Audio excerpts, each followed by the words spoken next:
Bonsoir les amis et bienvenue sur notre podcast L'Essentiel. Alors pour rappel, ce podcast il est lié à une série de 7 prédications que l'on fait à Vivo sur les 7 essentiels du message adventiste.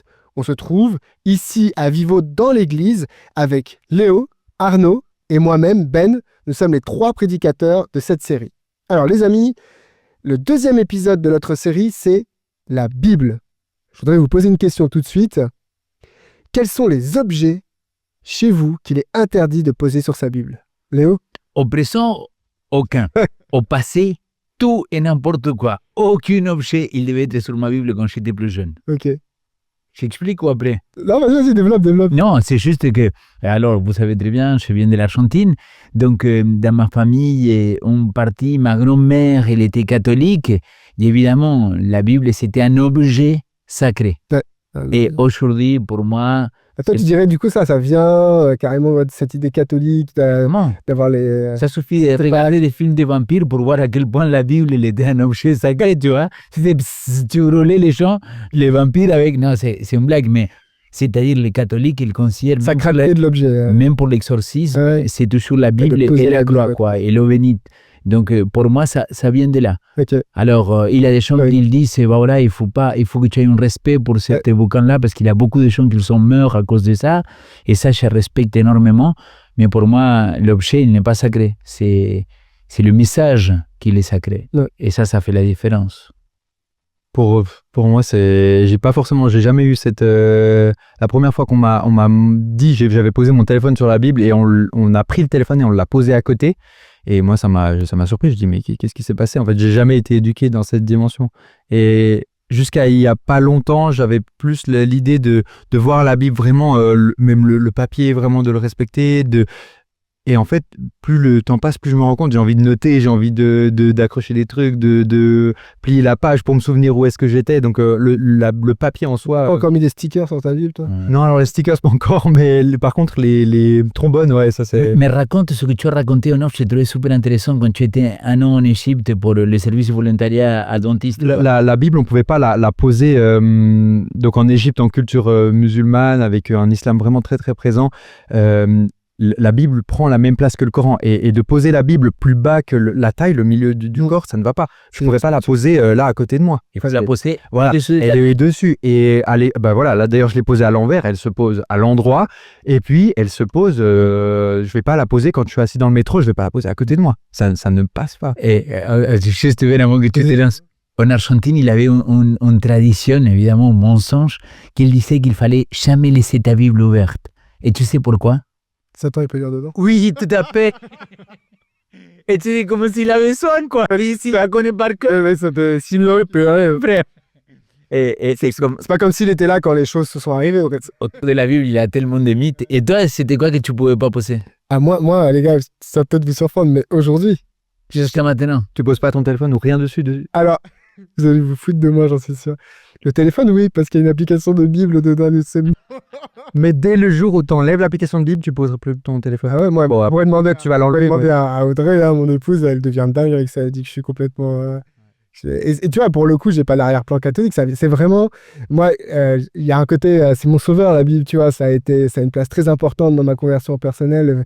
Il y a eu un effet waouh quand j'ai lu la Bible. Ça a été... c'est ce que je raconte dans ma prédication, tu vois. C'est que il y a eu un on-off à partir du moment où j'ai eu accès à ce texte-là. Alors, c'est clairement le texte. Mais pour moi... alors, je suis conscient de mon... je sais pas comment on va appeler ça. Peut-être que je me fasse soigner, j'en sais rien. Mais, par exemple, tu peux poser un bouquin que si c'est un bouquin religieux et spirituel. Tu vois, un livre d'Ellen White, un livre truc... Alors, je ne veux pas faire mon pasteur avec toi, même si je suis ton pasteur, mais t'as entendu ce que tu as dit? La Bible a été mon sauveur. Ouais. Et justement, je pense qu'il y a beaucoup de gens qui tombent dans la biblolatrie. Ouais. T'as compris? Ouais, je l'ai. C'est-à-dire, le problème, c'est ça parfois avec la Bible. C'est qu'il y a des gens ils vont devenir idolâtres des textes, de comment il a été écrit, de comment il a été formulé, de l'objet, quoi. Et j'ai dit, même si le message il est sain, attention, jamais, rien au monde, il peut remplacer Dieu. Ça, je te provoque à fond. Mais après, tu vois, dans ma prédication, j'ai montré ma première Bible. Clairement. Elle est déchirée, elle n'a plus de couverture. Et à l'intérieur, c'est... Ma Bible, elle était comme ça aussi. Là. Mais tu vois, celle-là, elle est abîmée. Et pourtant, c'est pas ma Bible de tous les jours, tu vois. Mais ma première Bible, elle ressemble à celle-ci.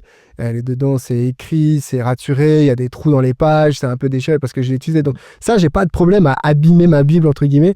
Mais il y a cette idée de poser un truc par-dessus. Tu vois, est-ce que tu mettrais une assiette sale sur ta Bible? Tu vois, il y a des trucs comme ça, poser mon sac, des affaires. Voilà, moi, mon sac à main avec mon épouse, c'était ça pendant longtemps. C'était, comme tu dis, elle mettait son sac. Non, non, tu peux pas faire ça. Ça la rendait folle. Ça la rend folle encore aujourd'hui. Mais voilà. Mais je me souviens que quand on était petit, on posait beaucoup la question avec ma sœur. Ouais, si la maison, elle part en feu, c'est quoi le premier objet que tu prends? Ou si tu as le droit de prendre un seul objet? Et je me souviens toujours de mon père qui disait, moi, je prends ma Bible. Et avec ma soeur, on disait, mais je comprends pas du tout. Vraiment, la Bible, moi, j'avais renversé un café sur sa Bible, j'avais déchiré une page sans faire exprès. Et petit à petit, j'ai compris l'importance qu'il y avait dans vraiment aussi les notes qu'il avait écrites à côté sur le texte, de la façon de regard qu'il avait sur un texte, plutôt que juste le papier en soi. Je me disais, mais c'est un livre, voilà. Et plus les années passent, plus j'ai l'impression, j'arrive à voir ça avec le regard de... Il y a une vision que je peux voir au travers de la Bible. C'est la porte qui ouvre sur quelque chose de beaucoup plus grand. Ça, tu parles de ta Bible d'études et je pense que c'est sûr et certain que j'aurais pris la Bible d'études avec moi. Par contre, j'ai entendu quelqu'un une fois dire quelque chose de très juste. C'est bien de parfois sortir de ta Bible d'études et prendre une autre Bible pour pouvoir la lire avec d'autres traductions, d'autres versions et te laisser toucher à nouveau. Parce que sinon, tu as la tendance à aller lire ce que tu avais déjà souligné, les notes que tu avais marquées. Et ça, peut-être, c'est un bon exercice, quoi. Mais alors, tu vois, la question des Écritures, des Saintes Écritures de la Bible, dans les croyances adventistes, ça arrive assez tôt. On définit un peu Dieu d'abord et tout ça, mais après, on parle très vite des Saintes Écritures. Et puis nous, par exemple, dans la série À Vivo, c'est la deuxième prédication. Je vous pose la question, d'après vous, votre expérience personnelle et votre rapport aussi à l'Église et aux adventistes, qu'est-ce qui fait que la Bible est si importante, qu'elle a cette place-là de primeur, que voilà, un adventiste qui connaît pas sa Bible, c'est pas un vrai adventiste, entre guillemets. Enfin, je sais pas si ça vous choque quand je dis ça, mais il y a un peu cette idée-là. On est le peuple du livre, le deuxième peuple du livre, quoi. C'est nous les adventistes. Ça vient d'où cette idée que la Bible a cette importance-là? Quand j'ai essayé de voir, plus on en parlait dans le premier épisode, de voir la Bible en perspective, de voir la Bible dans sa globalité. En fait, il y a tout un suivi qu'on peut voir entre tous les livres qui se connectent. D'ailleurs, c'est pas pour rien qu'on a ces livres et il y a une définition qui ressort sur qui est Dieu, plutôt de qu'est-ce qu'il est, sur son identité profonde. Et j'aime beaucoup le voir dans je sais pas, les connexions Ancien Testament, Nouveau Testament, parce que la Bible, elle est cette description profonde du caractère de Dieu. Et dans le caractère de Dieu, c'est au final ce qui va nous permettre de pouvoir nous connecter avec lui, dans cette relation qu'on va pouvoir avoir avec lui. Je verrais... Je dirais que sans la Bible, en fait, on n'arrive pas à percevoir ce caractère de Dieu, et du coup, c'est la porte d'entrée indispensable, quoi. La porte d'entrée, je pense qu'il y a des gens qui n'ont pas la Bible, qui arrivent à trouver Dieu. Mais pour moi, c'est la meilleure manière, la plus pratique de pouvoir comprendre. Mais qui est Dieu? Est-ce que vraiment c'est une personne avec qui j'ai envie d'avoir un contact? Est-ce que c'est une identité qui m'intéresse? Est-ce que ce Dieu qui est là peut être celui avec qui je me connecte? Et la Bible, au travers de chaque mot, au travers des histoires, au travers des textes, je sais pas, et révèle encore et encore et encore et encore qui est Dieu, et son amour, et sa patience, et sa persévérance, et sa bonté. Ouais. Alors pour moi, la Bible, c'est une des manières dans laquelle Dieu il a choisi de se révéler. Hein. Pour moi, c'est pas la seule. Et j'ai dit souvent dans mes études bibliques, j'ai dit, les amis, on ne peut pas réduire Dieu, créateur de l'univers, à 66 livres, ou 73, ça dépend laquelle tu as chez toi, quoi. Mais tu ne peux pas réduire la Bible à 66 livres, quoi. C'est-à-dire, ça c'est qu'une manifestation que Dieu il a choisi de comment se révéler aux êtres humains et qu'il nous a été transmis avec un but. Un, nous faire connaître qui est Dieu et nous expliquer d'où nous venons, qui nous sommes et qu'est-ce qu'il attend de nous et qu'est-ce qu'il nous a promis. Pour moi, quelque part, la Bible elle est là pour nous amener là. Mais si les adventistes, ils ont pris tellement à cœur la parole, il faut se rappeler que la Bible, jusqu'à les années 1500, c'était pas un objet que n'importe qui pourrait avoir chez lui, quoi. Et c'était quelque chose de seulement l'Église catholique et quelques érudits de l'Église catholique, ils pouvaient l'étudier. Jusqu'à que Luther et plusieurs réformateurs, ils arrivent, ils vont dire, OK, là maintenant, on va traduire la Bible dans le langage d'aujourd'hui, ou dans le langage des peuples, pardon. Et à partir de là, quand on commence à étudier la Bible, on voit les incohérences que peut-être il a pu dire certaines églises, et chacun il va vouloir s'accrocher de plus en plus. Et ce qui était génial dans l'église adventiste, et d'ailleurs, juste pour que tu disais tout à l'heure, dans les croyances fondamentales, c'est la numéro 1. C'est la numéro 1. C'est la numéro 1. Okay. Et donc, il y a le préambule, et le préambule, l'introduction aux croyances fondamentales, elle dit très clairement, l'Église adventiste, il fonde toutes ses croyances fondamentales sur la Bible, sur la Bible et rien d'autre sur la Bible. Et d'ailleurs, il le dit pour dire, rien de ce qu'Ellen White il peut dire, nous croyons qu'il va venir fondamenter notre croyance fondamentale. Toutes nos croyances fondamentales, il doit être centré sur la Bible. Et c'est intéressant parce que là, dans la croyance fondamentale sur la Bible, on parle par exemple de la valeur qu'il y a l'Ancien comme le Nouveau Testament. Et tu vois, il dit, on croit que c'est l'Ancien et le Nouveau Testament qui l'ont été inspirés et que c'est la révélation de Dieu. Mais tu vois, la révélation de Dieu, c'est quelque chose, mais l'inspiration, c'est quelque chose d'autre. Et pour moi, il faut faire une distinction. La révélation de Dieu, elle est parfaite, elle est infaillible. Ce que Dieu révèle à l'être humain, il ne peut pas se tromper, c'est Dieu, tu vois. Quand Dieu le montre en vision à Daniel, parce que tu as parlé dans ta prêche sur les prophéties, comme ils sont fondées ta foi. Mais quand Dieu, il les montre à Daniel, ce que Dieu le montre à Daniel, au chapitre 7, par exemple, les 4 bêtes qu'il monte de la mer, ce que lui, il voit, c'est parfait. Il est infaillible. Maintenant, l'inspiration, c'est le processus de rédaction de la révélation divine. Définition, à noter, quoi. Et donc là, Daniel, il dit, mince, maintenant, comment j'ai fait pour expliquer ça? Ça, je donne souvent l'exemple. On dit, j'ai fait lire le chant, je lui ai dit, OK, la première bête, il était en lien avec elle. Et tout le monde, 99%, il me dit, oui. Et j'ai dit, non, relis à nouveau. Mais oui, c'est un lion avec des ailes. Non, regarde à nouveau. Et la Bible, elle dit très clairement, il était semblable à. Comme un.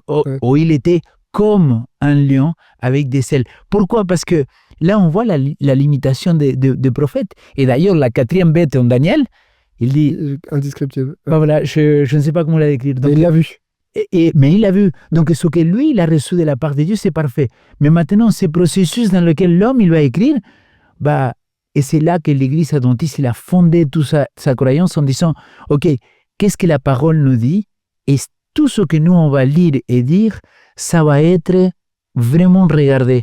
Il y a un texte d'Ellen White que pour moi, il est magnifique. Il dit, la Bible ne sont pas le mot de Dieu, mais c'est celle des êtres humains qui ont été révélés par le Saint-Esprit à l'être humain et qu'en fusionnant l'intelligence de l'homme et celle de Dieu, il devient parole de Dieu. Mais tu ne crois pas qu'en disant ça, il y a le risque de minimiser et de dire, finalement, quand ça ne me plaît pas trop ce mot-là, je me dis, ça, c'est pas le mot de Dieu, c'est le mot de un tel. Tu vois, de chercher l'inculturation, le congéler la bête. Chercher la petite bête. Et je sais pas, pour toi, Arnaud, par exemple, cette notion d'inspiration, pour toi, la Bible, c'est du verbatim, c'est un texte qui est tombé du ciel, ou comment est-ce que tu vis cette notion d'inspiration versus rédaction Je pense qu'il y a un danger à voir la Bible exactement mot pour mot, exactement ce que Dieu il a voulu écrire. Parce que dès qu'on passe par le filtre de l'homme, le filtre de l'être humain qui va écrire la Bible, on est obligé de passer par... mais en fait, je sais pas, la vision de Ézéchiel et la vision de Ésaïe et la vision de Jean sur le trône de Dieu, c'est 3 visions qui parlent du même trône de Dieu avec des mots totalement différents. Clairement. Donc, comment est-ce qu'on peut décrire avec une vision humaine, avec un regard humain, ce que Dieu essaye de décrire? J'aime beaucoup ce que tu as dit. D'ailleurs, c'était intéressant, tu as parlé de est-ce qu'on peut réduire Dieu à 66 livres? Et après, tu as dit est-ce qu'on peut réduire la Bible à 66 livres? Mais peut-être tu le mentionnes après. Ou, en tout cas, l'idée du regard que l'homme il a sur Dieu, elle sera toujours limité, je pense. Donc Même les auteurs de la Bible. C'est ça que tu veux dire. Même les auteurs, même ceux qui ont rédigé la Bible. les auteurs de la Bible n'étaient pas Dieu. C'est beau corriger. Pas les auteurs de la Bible. Les auteurs des livres ou... Les écrivains de la Bible. Ouais. Pour moi, ça change tout. Ouais.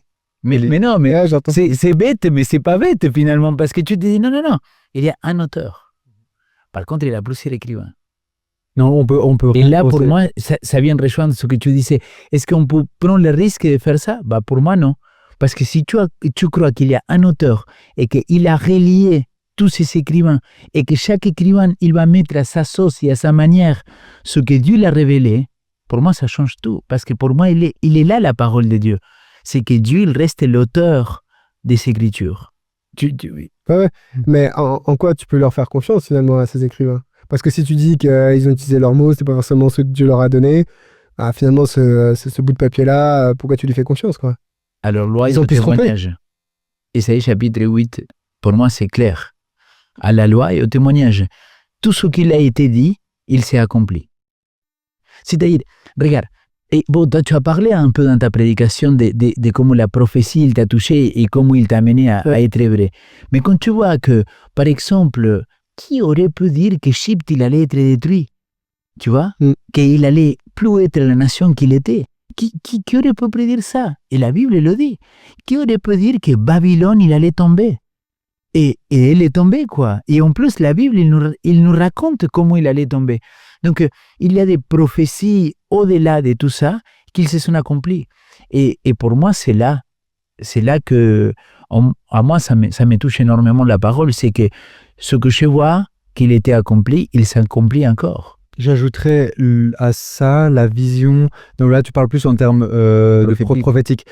J'ajouterais à ça, en rappel à ta prédication, la partie intellectuelle historique. Archéologique, la fiabilité de la Bible, pourquoi on croit ça, on a les preuves, on a peut-être pas les preuves, mais on a les évidences et assez d'évidences pour comprendre que le texte biblique est fiable. Et qu'aujourd'hui, on n'a pas un texte biblique qui a été inventé par quelqu'un qui s'est réveillé un matin de se dire écoutez, moi j'ai envie d'écrire quelque chose, et puis peut-être si je rajoutais un serpent là, et puis si je rajoutais je sais pas, un trône, des anges, et puis on fait une histoire, puis on fait un mélange, puis un smoothie, puis on a la Bible. Mais que c'est des choses qui se construisent avec le temps. Clairement. Et que, je sais pas, rien que les évangiles, 4 histoires qui arrivent jusque 2000 ans après, avec une fiabilité énorme, 5800 manuscrits, dépendant des époques, avec une histoire qui est confirmée par 400 personnes qui ont vu que Jésus est ressuscité après, et qui en témoignent, des historiens, on arrive à une fiabilité qui est... Mais toi qui as grandi dans l'église, à quel moment tu te dis, tiens, ce livre-là, je vais considérer qu'il est la parole de Dieu? J'ai eu la chance de grandir dans l'église, donc je me suis jamais vraiment... j'ai pas eu ce moment, ce déclic de se dire, ça passe d'un livre à waouh. Okay. C'est devenu intrinsèquement. J'ai la chance de pouvoir dire, je fais confiance à ce livre parce que je l'ai vu avec tellement de preuves, tellement de moments dans ma vie que c'est devenu naturel. Mais maintenant, quand tu as dit ça, je viens de penser à quelque chose. Mon mémoire de master, j'ai beaucoup souffert à cause de ça. Ouais. Parce que j'ai eu un conflit très grand à niveau spirituel pour voir que parfois, il y avait des petites imprécisions dans la parole de Dieu. Et pour moi, comme j'avais une conception tellement mot par mot, l'inspiration divine, que ça m'a chamboulé, quoi. C'est dissonance cognitive. Ouf, terrible, terrible. Et pour moi, c'est un texte de Madame White qui m'a beaucoup touché. C'est qu'il dit la révélation de Dieu dans la parole, elle est progressive. Et donc, elle s'ouvre petit à petit. C'est comme un bourgeon qui commence à s'ouvrir, à s'ouvrir, à s'ouvrir. Et la révélation ultime du Seigneur, c'est qui? C'est Jésus-Christ. Jean chapitre 1, verset 18, il dit que Jésus-Christ, il est venu pour rendre témoignage de qui est vraiment le Père. Ça veut dire que dans l'Ancien Testament, on n'avait qu'une compréhension limitée de qui était le Père. Mais c'est lui qui est venu rend la révélation ultime de qui est, c'est Jésus-Christ. Vous voyez ce que je veux dire? Ouais. Mais là, quand tu disais 2 Pierre chapitre 1, verset 19, il le dit, 19, 1, 21, aucune prophétie, il était amené par volonté humaine. Mais c'est Dieu qui l'a amené au Saint-Esprit même. Exact. Et c'est là pour moi l'importance de dire, ok, Ce livre-là, il n'a pas pour but de m'expliquer absolument tout. Exact. Mais il m'explique l'essentiel. Et c'est pour ça, pour moi, par rapport à ce que tu disais, si tu lis aujourd'hui les auteurs, regarde, les théologiens, les grands théologiens de la critique, la haute critique et tout ça, eux, ils disent pas juste que c'est progressif et limité. Parce que ça, ok, tu peux entendre en disant ils ne savaient pas tout dès le début. Ok. Eux, ils disent qu'il y a des trucs qui sont faux sur Dieu dans l'Ancien C'est ça Testament le problème. et qui sont corrigés plus tard. Et du coup, tu dis, bah, c'est difficile de faire confiance. Moi, je pense qu'il y a un côté mystère dans la Bible. Et à un moment donné dans ta vie, tu dois dire je crois. Amen. C'est-à-dire, tu auras toujours de quoi douter. En fait, Je pour moi, ne non. pas. Et c'est ça. Et en fait, il faut que tu aies suffisamment d'éléments. Donc, dans la prédication, j'en présente certains. Pour moi, ce qui a été déterminant, c'est cette capacité de dire des centaines d'années à l'avance que la chose s'est réalisée. Tu vois, tu disais l'Égypte, Babylone. Bah, la réponse des théologiens libéraux, c'est de dire, bah, ils l'ont écrit après. Enfin, c'est facile de dire après coup que la chose s'est réalisée, tu vois. Et puis, ils ont fait croire que ça avait été écrit plus tôt. Tout à fait. Ah, quand on lit, c'est clair que quand on lit les 5 premiers livres de la Bible, des fois, tu tombes sur juste des petits mots, tu te dis, mais ça, c'est pas Moïse qui l'a écrit. C'est juste pas possible. Donc, ils l'ont forcément écrit plus tard. Il y a des gens... Donc, tu rentres dans le doute à ce moment-là, dans ces trucs-là. Mais il y a d'autres choses, par contre, en face qui te font dire, punaise, mais ce livre, il est pas comme les autres, quoi. C'est pas juste un papyrus, un bouquin, un type qui s'est levé le matin et qui a écrit. Et c'est ça, en tout cas, dans mon parcours personnel, à un moment donné, j'ai dit, ok, je comprends pas tout. Il y a un aspect de mystère. À cause de ça, à cause de telle chose, voilà, pour moi, Daniel chapitre 9, des choses comme ça. Tu as parlé du nombre de manuscrits, ça je l'ai vu plus tard, mais ça a venu confirmer encore en disant, non, mais quand même, il y a un truc de dingue. Et donc, pour moi, effectivement, j'arrive à cette conclusion de dire, la Bible, c'est pas la révélation totale, mais c'est la révélation suffisante. Exact. Essentiel. Essentielle. Et c'est-à-dire, en lisant la Bible, il va y avoir des moments où ça va peut-être, je vais te buter sur des choses. Et peut-être aujourd'hui, je bute, demain, je comprendrai. Ou aujourd'hui, je passe dessus, ça me fait rien, mais demain, je buterai dessus. Mais je sais qu'en étudiant cette parole-là, je vais rencontrer Dieu, je vais rencontrer cette personne qui se présente à moi. Et pour revenir à la question du grand conflit qu'on avait fait la dernière fois, c'était, il y a cette solution qui m'est déroulée, qui m'est présentée dans ce texte-là. Et il faut, à chaque fois que je lis la Bible et que je vois tous ces récits qui peuvent être compliqués, avec des trucs aujourd'hui, en 2025, c'est compliqué de les lire et de les appliquer à notre société, de se dire non, il faut jamais que j'oublie, tu l'as dit, c'est pas un livre de science, c'est pas un manuel de comment fonctionner, machin, ça me parle d'un Dieu qui est dans un litige cosmique et qui vient ici pour le résoudre. Okay. Mais je vous retourne quand même la question. La Bible, il y en a qui disent que la Bible, elle est misogyne, qu'elle appelle à la violence, voilà, qui quand même, voilà, toutes ces guerres que l'on retrouve dans la Bible. Comment vous abordez ces textes-là? Qu'est-ce que vous faites avec ça aujourd'hui? La réponse facile, ce serait de dire une autre culture, un autre temps, une autre façon de vivre. Mais sauf qu'on garde le même Dieu. Enfin, Dieu ne va pas changer dans la façon de Dieu. S'il est parfait, Dieu tout-puissant, il ne va pas tout d'un coup se modifier. J'aime bien cette idée que Dieu s'adapte à son peuple, mais pour lui parler. Quand j'étais en Égypte, je ne vais pas poser la Bible, je ne vais pas jeter la Bible par terre. Je vais m'adapter à ce qui est vécu dans la culture là-bas. Quand je suis, je ne sais pas, en Europe, voilà, en Suisse, porter des boucles d'oreilles, venir en jeans à l'église, ça passe, dépendant les églises. Dans d'autres cultures, ça passe un peu moins. Ça passe pas du tout. Ou ça passe pas du tout. Ou ça passe pas du tout. Le fait est que Dieu, il va parler à des êtres humains qui sont en train de vivre une certaine situation, une certaine structure. Et Dieu dit, voilà, je viens où tu es maintenant et je te parle. J'aime cette évolution de Dieu qui dit, à la place de tu brûles ma ferme, je tue toute ta famille, on fait dent pour dent, œil pour œil, dent pour dent. Le temps, il passe. Jésus, il arrive et il dit, maintenant, vous avez la capacité de comprendre mieux. On vous frappe d'un côté, tendez l'autre joue. Et en fait, c'est un message c'est la même volonté depuis le début, mais avec une progression pour dire, je viens vous chercher où vous êtes et je vous amène où j'ai envie de vous amener. Amen, amen.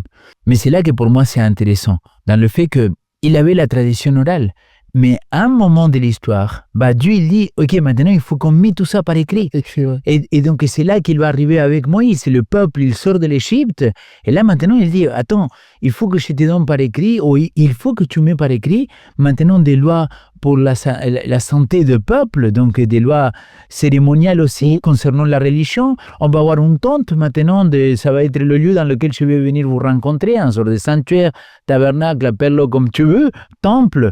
Mais je vais te donner aussi toutes des lois qui vont te permettre de savoir comment t'organiser maintenant que tu vas être au milieu du désert.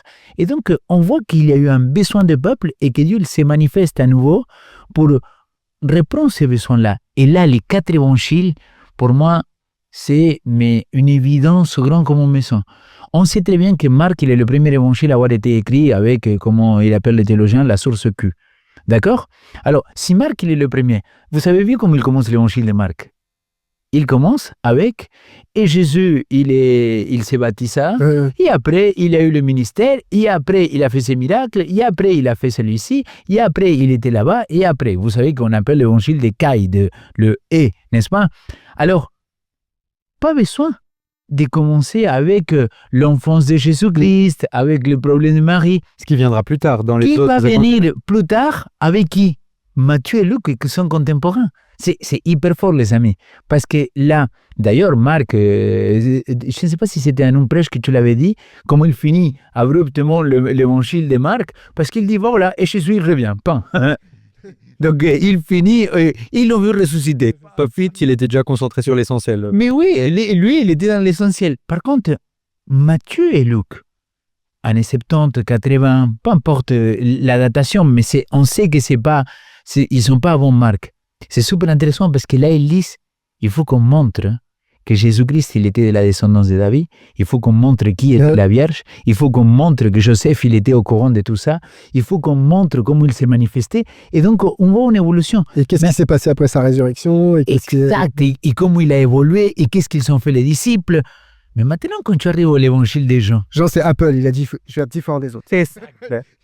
Mais comment il commence? On commence à discuter le marché des évangiles, bam. Je fais 3 mots et après, la moitié de l'évangile, c'est la mort de Jésus. Mais clairement, mais quand tu penses, tu vois que si l'évangile des gens il était écrit vers les années 100 après Jésus-Christ, tu vois, en moyen, on peut discuter la date, on s'en fiche de ça. Mais il commence à quoi?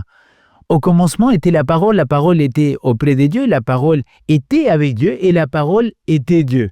La parole, il s'est fait chair et nous avons vu sa gloire. Il est la Genèse, lui. Bah oui, c'est Jésus-Christ, mais il dit, attendez, vous n'avez pas compris.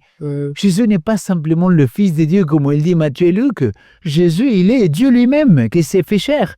Donc, il y a un développement. Même dans les évangiles, on trouve... Mais clairement, cette évolution, il s'adapte à le peuple et qu'il s'adapte à les questions présentes. Et d'ailleurs, Concile de Nicée, premier concile des christianismes... Dont on fête les 1700 ans... bientôt. Non, cette année là. Cette année. C'est quoi? C'est exactement divinité de Christ. Tu vois? Et donc, on voit que à fur et à mesure, Dieu, il s'est révélé. Et pour moi, dans l'église adventiste, ça...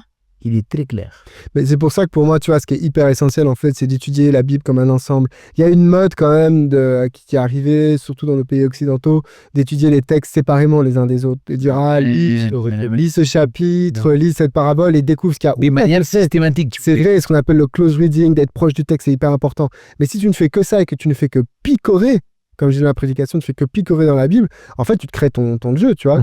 Et la force de la Bible, c'est d'avoir, sur toutes ces années, avec tous ces écrivains, et non pas tous ces auteurs, avec Amen, alléluia. tous ces écrivains, d'avoir été capable d'avoir cette cohérence dans le message, avec cette gradation. C'est ça, l'intérêt d'étudier la Bible, c'est d'être toujours surpris, parce que tu as une masse énorme à pouvoir...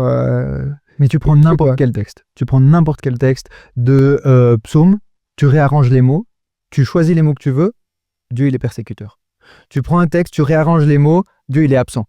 Tu prends un texte, tu réarranges les mots, tout le monde est... Voilà. Et en fait, c'est n'importe quel texte, si on le lit avec une vision particulière, on peut le faire dire n'importe quoi. On prend le texte, les femmes, elles ne viendront plus dans l'église, elles parleront plus, elles s'habilleront comme ça, ok. Alors, je prends un autre texte à côté, les femmes prophétisent, voilà. Et elles lèvent les mains en l'air, en fait, on peut, si on prend un texte, on peut faire dire à la Bible n'importe quoi. Mais c'est pour ça que j'aime bien dire que la Bible, ça demande quand même un effort. Ça te demande un effort, pas dans le sens c'est douloureux, mais dans le sens où ça demande ton attention, ça demande que tu rentres dedans, que tu ailles avec le texte. Et pas juste que Oui. tu lis, tu dis ah c'est bon, je repars. Non, non, non, non. La Bible, c'est une relation et comme toute relation, ça se construit. Et ça se laisse bousculer. Et ça se laisse bousculer. Et en même temps, j'ai envie de te dire, est-ce que tu peux vraiment prendre un texte de la Bible, qu'en le lisant le texte, tous les mots te paraissent limpides et que tu n'étais pas obligé d'aller dans d'autres textes pour comprendre. Attends, quand Jean dit voici l'agneau de Dieu qui ôte le péché du monde. Jean chapitre 3, si je dis pas de bêtises. Non, chapitre 1, verset Chapitre 1, voilà. Voici l'agneau. Attends, c'est quoi l'agneau de Dieu Ouais. qui ôte le péché du monde? Comment tu peux lire ça sans avoir lu Genèse, sans avoir lu Lévitique, sans avoir lu Exode, la Pâque? C'est pas possible. Mais clairement. Et si le texte ne bouscule pas, ou si le texte arrive et il est de manière hyper limpide, je sais pas, Jean 3,16, on prend le verset le plus connu, il a une profondeur énorme. Si on pense qu'on a compris Jean 3,16 à 100%, il y a un problème. On n'en est pas là pour dire j'ai réussi à quelqu'un qui avait étudié toute sa vie ce verset, va encore trouver des choses. Donc, Alors, dans cette idée, je vous pose la question, est-ce que vous, sans développer, juste oui, non, est-ce que vous pensez qu'il faut connaître le grec et l'hébreu pour pouvoir bien étudier la Bible? Non. Ok, alors maintenant, du coup, ma question est, est-ce que j'ai vraiment besoin d'étudier à fond la Bible? Est-ce que je peux pas me contenter de ce que mon pasteur me dit les samedis soirs à Vivo, des études bibliques que j'ai fait avec lui? Est-ce que vraiment j'ai besoin d'étudier la Bible tous les jours comme on le prêche et comme on l'annonce? C'est quoi le sens de faire ça? La réponse est oui. là, c'est des oui ou non questions. Tu t'es dit, tu développes pas. Peut-être Oui. Alors, pour moi, c'est clair. Et je pense que n'importe quelle personne, que tu nous regardes ou que tu nous écoutes, je pense qu'il vous est déjà arrivé cela. Tu lis un texte que tu as lu déjà 40 fois. Et à un moment, le même texte, il vient te donner une claque phénoménale.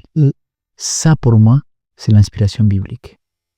C'est-à-dire que le texte que le pasteur il a peu prêché, il peut te toucher, d'accord. Mais il y a un moment dans ta vie quand tu vas relire ces textes-là, que le Seigneur il vient te prendre par les entrailles dans ton cœur, tu vois, dans ton intelligence, et qu'il te retravaille. C'est ça la mystique dans la Bible. C'est qu'il continue à transformer des vies. C'est que tu lis ces textes-là, il te laisse pas indifférent, tu vois, il y a quelque chose qui se produit. Et surtout quand tu le demandes au Saint-Esprit et t'es dirigé dans cette étude-là. Pourquoi? Parce que quand tu le lis comme ça te touche, ça te transforme. Donc la réponse est, je n'ai pas besoin de lire le grec et l'hébreu. Par contre, j'ai besoin de me rapprocher de ces textes-là en cherchant le Saint-Esprit qu'il me parle à travers la parole. Et d'ailleurs, toutes les jeunes personnes dans la spiritualité, dans le parcours de vie spirituelle, souvent ils vont te raconter qu'à un moment ils ont ouvert la Bible dans un endroit et Dieu il a parlé. Tu vois? Côté mystère, côté mystique, Exact. un peu qui existe. Et alors, à moi, ça fonctionne plus comme ça, tu vois? Parce que ça fait pas un an que je suis chrétien. Et donc, il me parle d'une autre manière maintenant. Mais ça, pour moi, c'est là l'importance d'aller lire la parole. La partie intéressante que j'aime bien, c'est dans le nouveau regard que tu apportes sur la Bible. Tu vois, si toi, tu prends ta Bible le soir et tu rentres et tu l'ouvres au hasard, moi, je m'imagine Dieu qui est là, bon, Léo, je crois que tu peux faire mieux que ça, quoi. Et on en est, j'imagine Dieu qui dit, c'est bon, on en est à un autre niveau dans notre relation. Ouais. On n'en est plus à ces petits moments. T'as pas besoin de juste envoyer un message, bon, ça va. C'est ça, là maintenant, on en est à un truc, non, je veux... avec sa femme, quand elle rentre le soir, là, ok, j'arrête ce que je fais, je pose, on prend le temps. Et c'est ça que Dieu aussi veut, c'est ce niveau de relation, quoi. Et dans la nouvelle lecture des versets qu'on va pouvoir avoir, je reprends le premier point que tu disais, je trouve intéressant la Bible comme elle fait les parallèles. Parce que il y a cette image, je ne sais pas si vous la connaissez, qui montre tous les parallèles entre l'Ancien et le Nouveau, et dans l'Ancien Testament et dans le Nouveau Testament. Et cette image, elle montre, voilà, je prends par exemple le texte de Ésaïe 52, qu'ils sont beaux les pieds de ceux qui annoncent la bonne nouvelle. On prend ce texte juste dans son contexte, il est beau. On comprend, voilà, c'est les guerriers qui à l'époque arrivent sur les montagnes et qui crient victoire. Donc on prend le Nouveau Testament et on comprend, il est encore dans un autre contexte. Il fait un parallèle, on peut le construire, et la Bible, elle se construit avec ces couches de versets qui sont ajoutés les uns aux autres et qui font l'histoire qu'on connaît et que... T'as jamais fini de creuser, quoi. Voilà. Et c'est ça qui forme, en fait, ces croyances qu'on se dit, aujourd'hui, je lis ma Bible avec tel regard, avec telle façon de voir. Alors, une dernière question.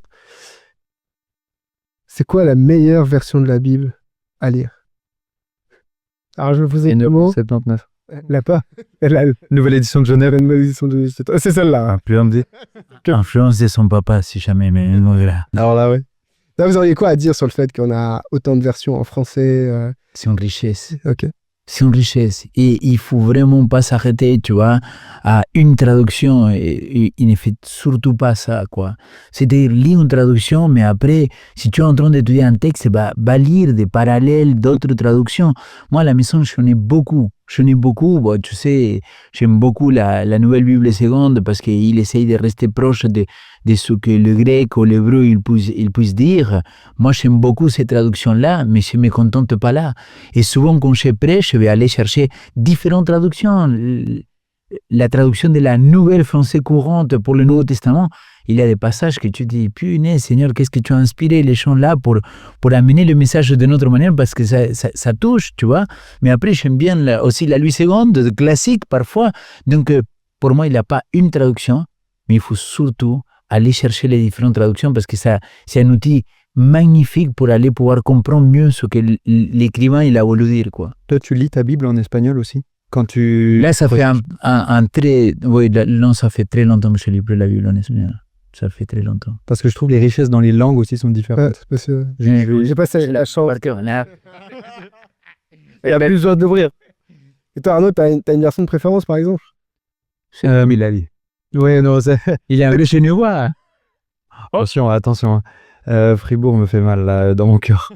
Mais si on prend par exemple, je sais pas, l'application de la Bible, il y a cet outil comparé. Tu cliques sur un verset et tu vois toutes les versions que tu as choisies. Et il y a quelque chose qui se passe, je sais pas, bon, je vais me la frimer un peu, mais quand je lis le verset en allemand, je vois qu'il y a des mots qui sont beaucoup plus précis qu'en français.